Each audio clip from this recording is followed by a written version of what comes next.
Okay, just we forgot to roll the convoy for the British.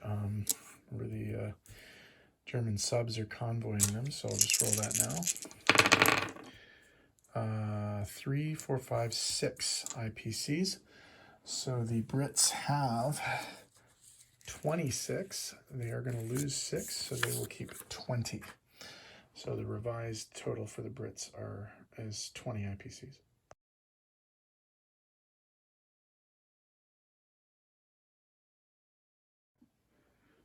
Okay, this is the ANZAC, Dutch, and French turn 5. Obviously, the ANZAC are the only ones with any money. They have 13 IPCs to spend. They're going to spend 12 on a new cruiser and save an IPC for next turn. There are a series of attacks being declared. And let's start with the Aussies over here. The 2 fighters from the aircraft carrier are going to attack the destroyer in Sea Zone 55.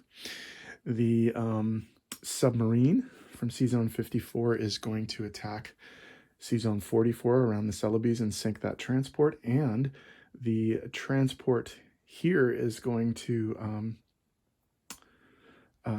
take an infantry and an artillery and try and take the Celebes.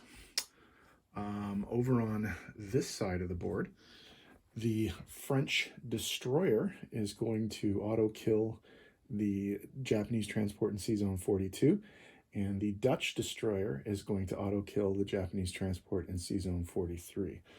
I think that's all of the combat, so we'll just start setting up the board for various roles and things.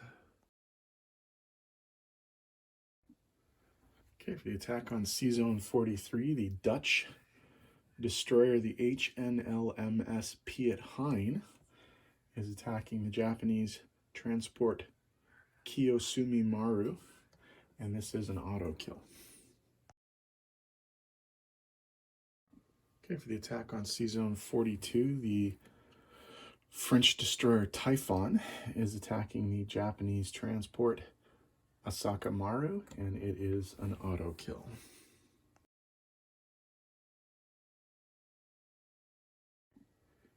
Okay, Sea Zone 44, the Australian submarine, the HMAS Oxley, is auto-killing the Japanese transport Awata Maru in preparation for an amphibious landing by the HMAS Labuan and an infantry and an artillery in the territory of the Celebes.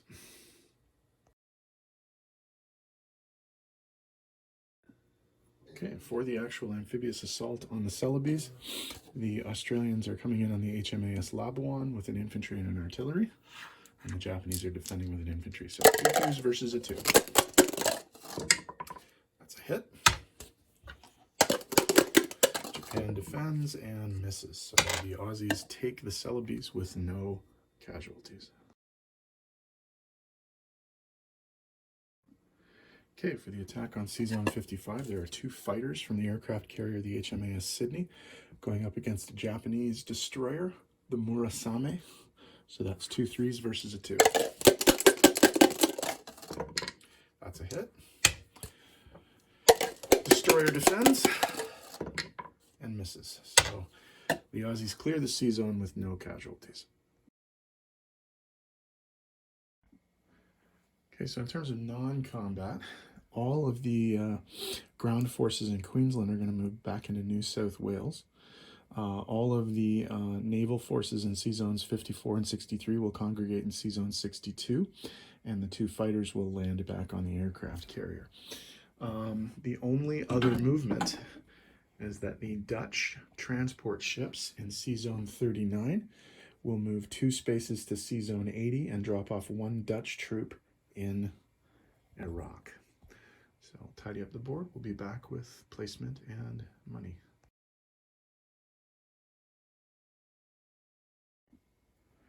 Okay, in terms of placement of new units, the new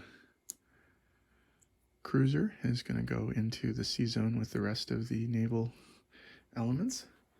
And we only have 1 change of money, and that's that the Celebes are going to be now ANZAC. So if we go over to the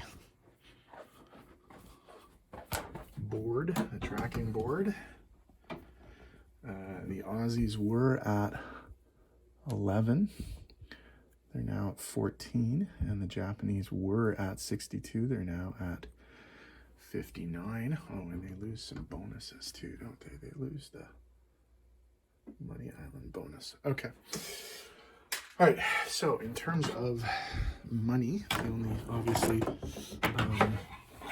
power that gets to collect are the ANZAC forces, and they're going to collect 14 IPC in base income. They saved 1 IPC from last turn. They got a 5 IPC bonus because the Allies control Malaya and they haven't lost any of their original territories. And they get a 3 IPC bonus because Fiji, Samoa, and the Gilbert Islands are in Allied control. So that's 14, 15, 20. They're going to have 23 IPCs to spend at the beginning of next turn. Turn 6 is coming up next. So we're going to re-roll for the spy.